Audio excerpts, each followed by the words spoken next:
Si bosi alitaka sukari au sukari ndo ana matatizo nayo. Asivotaka kuulizwa yule baba jamani. Bosi. Come in. Come in.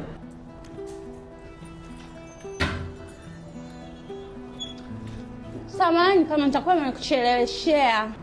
Kuna mteja atakuja kuchukua hati. Yule anakuja kuchukua hati? Sawa.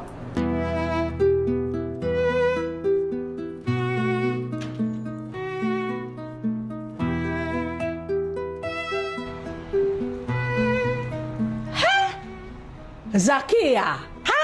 Subira manyonyo. Dunia ndogo.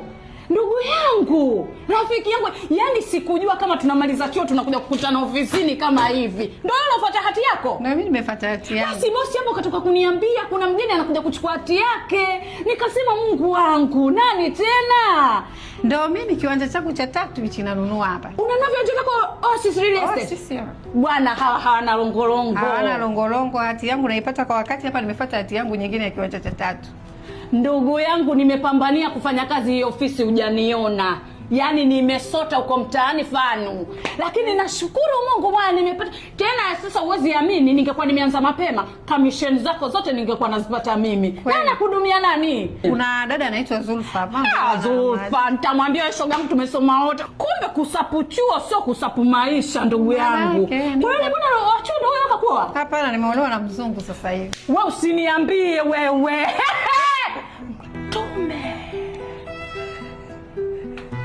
Njoo nikupe hati yako maana bosi achelewi kumtimua.